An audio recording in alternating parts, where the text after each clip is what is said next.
there, Deb Hoffman, Guinness World Record holder of the largest Winnie the Pooh collection in the world.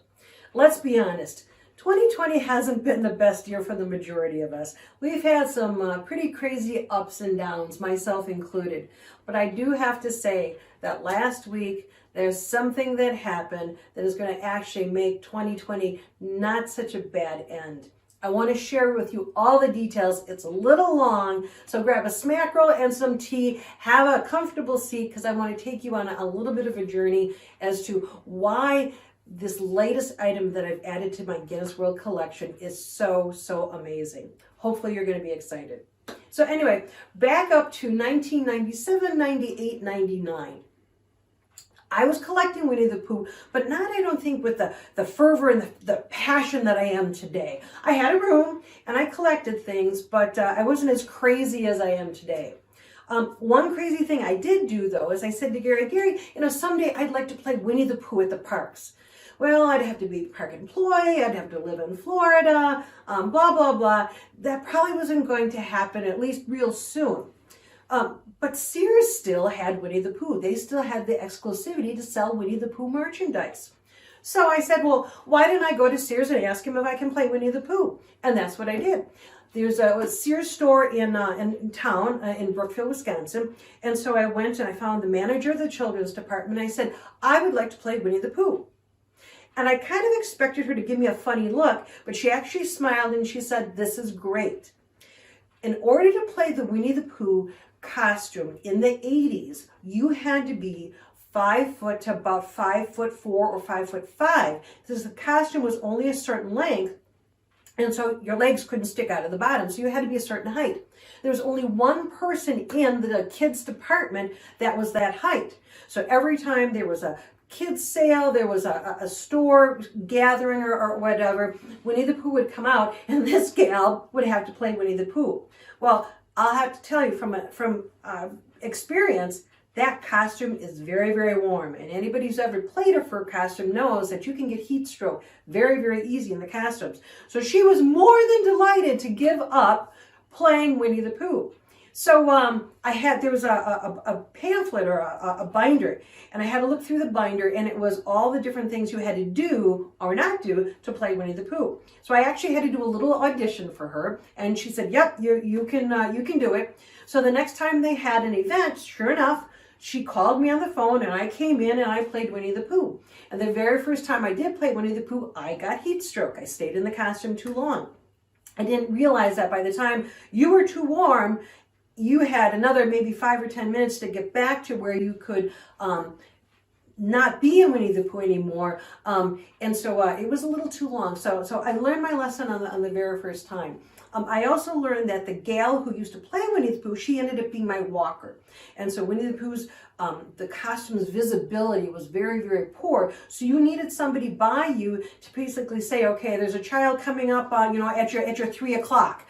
And so that you could turn and you could pretend like you could actually see the child, which you couldn't.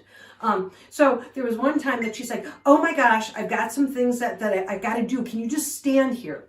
Well, I'll tell you, that was the most odd experience, being able to stand there, have to pretend like I'm interacting with people that I didn't even know if they were there. So that was the last time that she was my walker and Gary took over, so that I knew that I was going to be safe, because I was a little nervous just standing there against, it's a rack of clothes. And feeling a little weird. So anyway, so Gary became my walker, and he had to be the very best walker, because he and I had great communication. He'd be like, okay, small child at your 9 o'clock. Okay, ready? 3, 2, 1, turn. And so, I'd be able to interact with the kid, and then you could see through the mouth, and then I could actually interact with the kid. So anyway, very sad though, in 1999, 1999, the last time that I was able to play Winnie the Pooh, they let me know that they lost their exclusivity and that the costumes had to go back to Disney. So that was very much a bummer, and I was very sad. And I didn't have the wherewithal. I didn't think about, geez, why don't I ask for the costume? Maybe it doesn't go back to Disney. But, I didn't think that way. I just like, oh, darn, it's going to go back to Disney. And it wasn't until probably months, maybe even a year later, that I found out that what Disney actually does with costumes that are retired is they're actually destroyed. And I guess I understand. I mean, it's copyright material. They don't want, you know, a random Pooh going out there doing odd things. And you've heard about some of those stories over the years. I don't think in actual Disney costumes, but like knockoff costumes and whatever. So I guess I can understand that.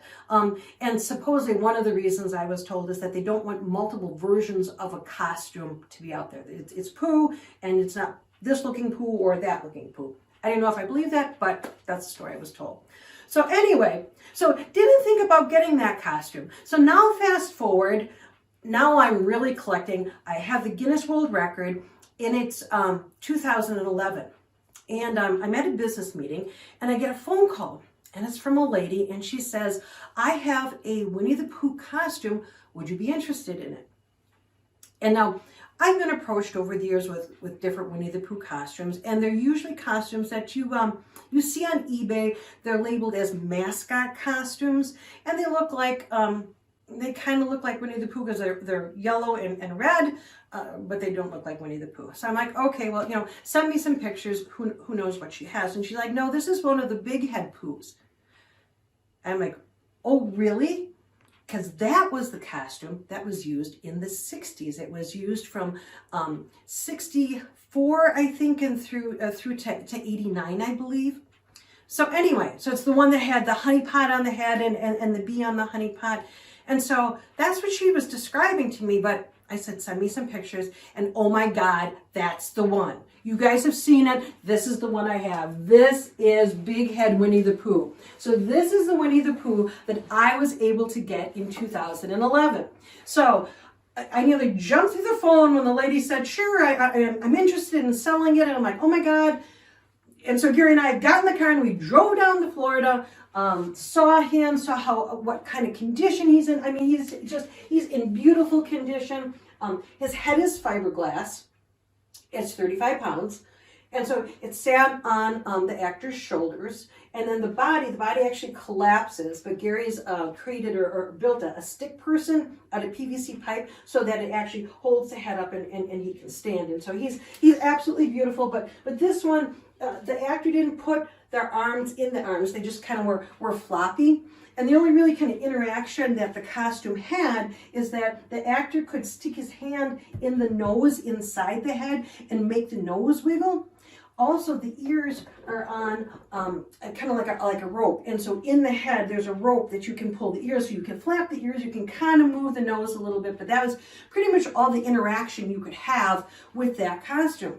The other interesting thing about this costume is you had to be 5'7" or taller, because you don't look through the eyes, the nose, or the mouth. You look through either, in this case, this is the Christmas hat that he had, for the holidays. But if you can see that picture up there, that picture is where he had the honey pot with the bee on his head. And what you actually did is you looked through the bottom of the honey pot. That was the visual part, or the vision part for the actor in the costume.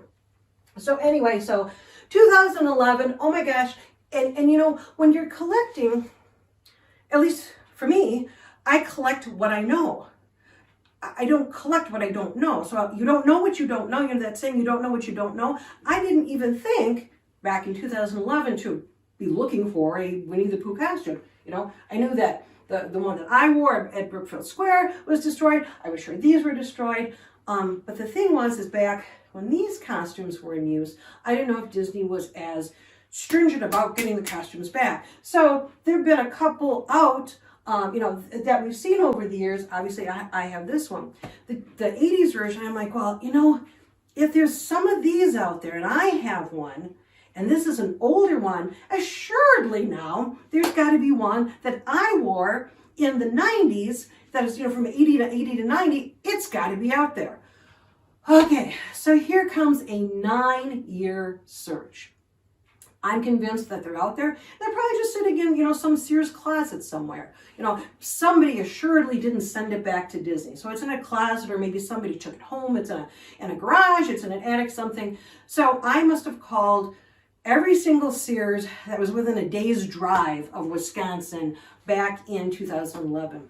And I come to find that Sears, like 2 years prior, had an initiative, I don't know, it was like Bright Shine or Clean and Bright or something like that, where all the Sears stores went through all their closets and their storage areas and got rid of anything they weren't using, barcoded everything so everybody knew where everything was in the store.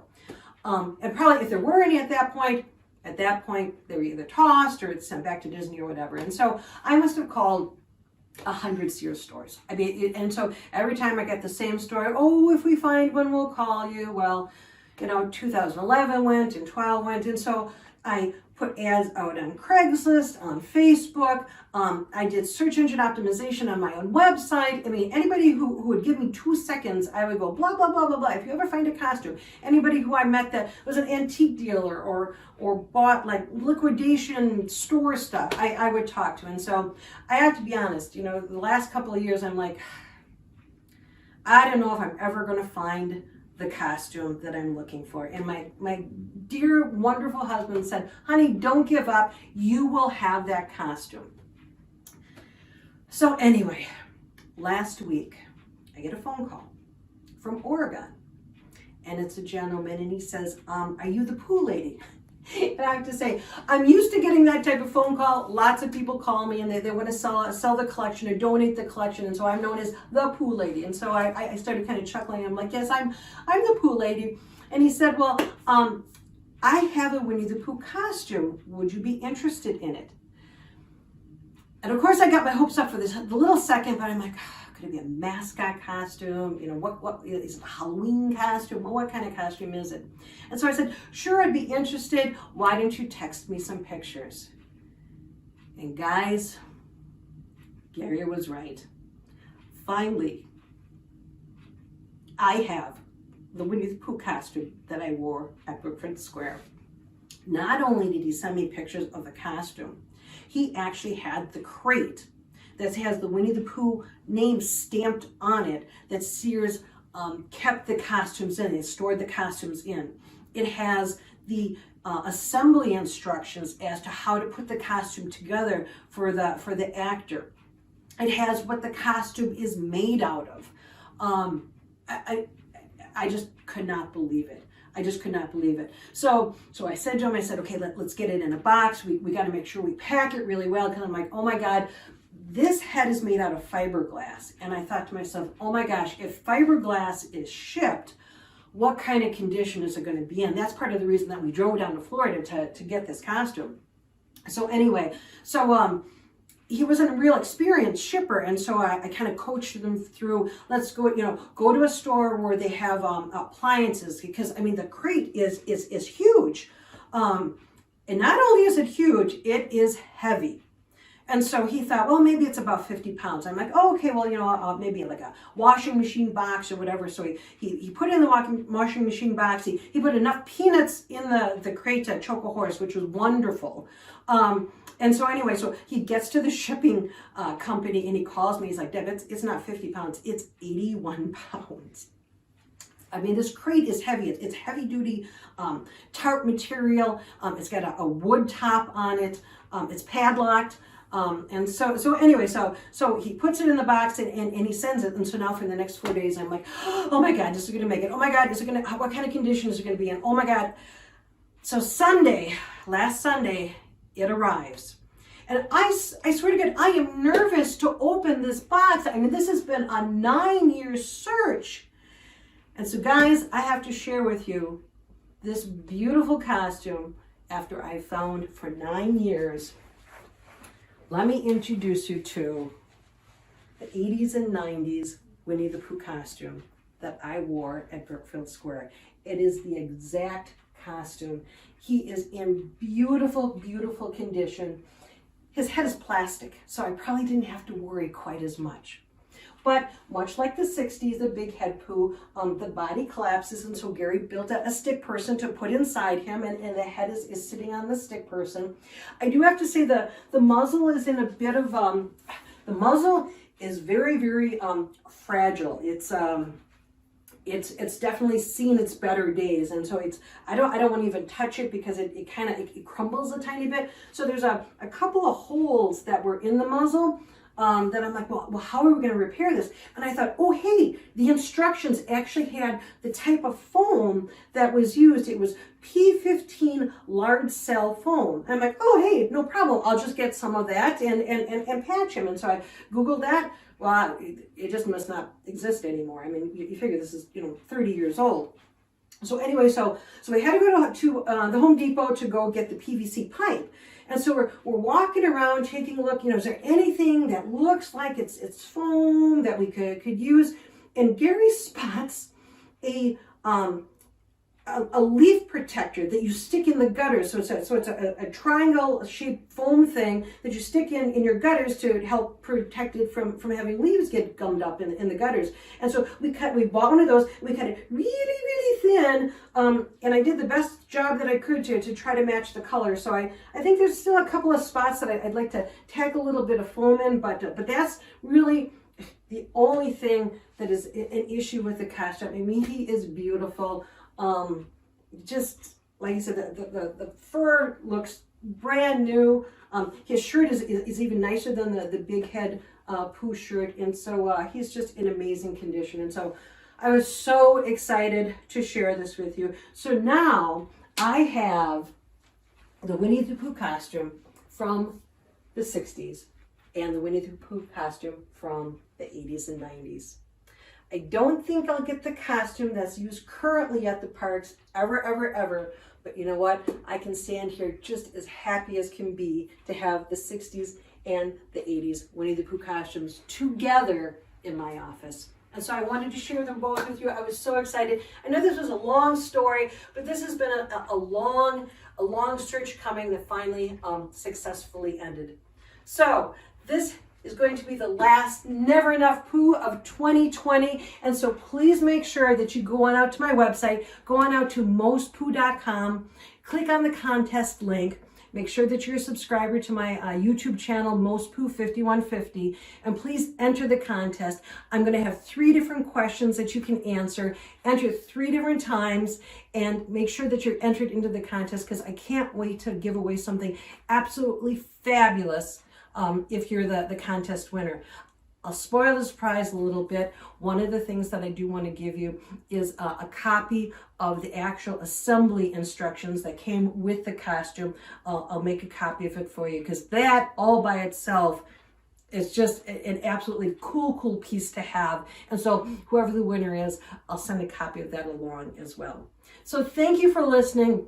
Like I said, I know this was a very long story, but again, it's been a long time coming and a nice end to 2020. So thank you for tuning in. Have a very Merry Pooh year, and I'll see you next year.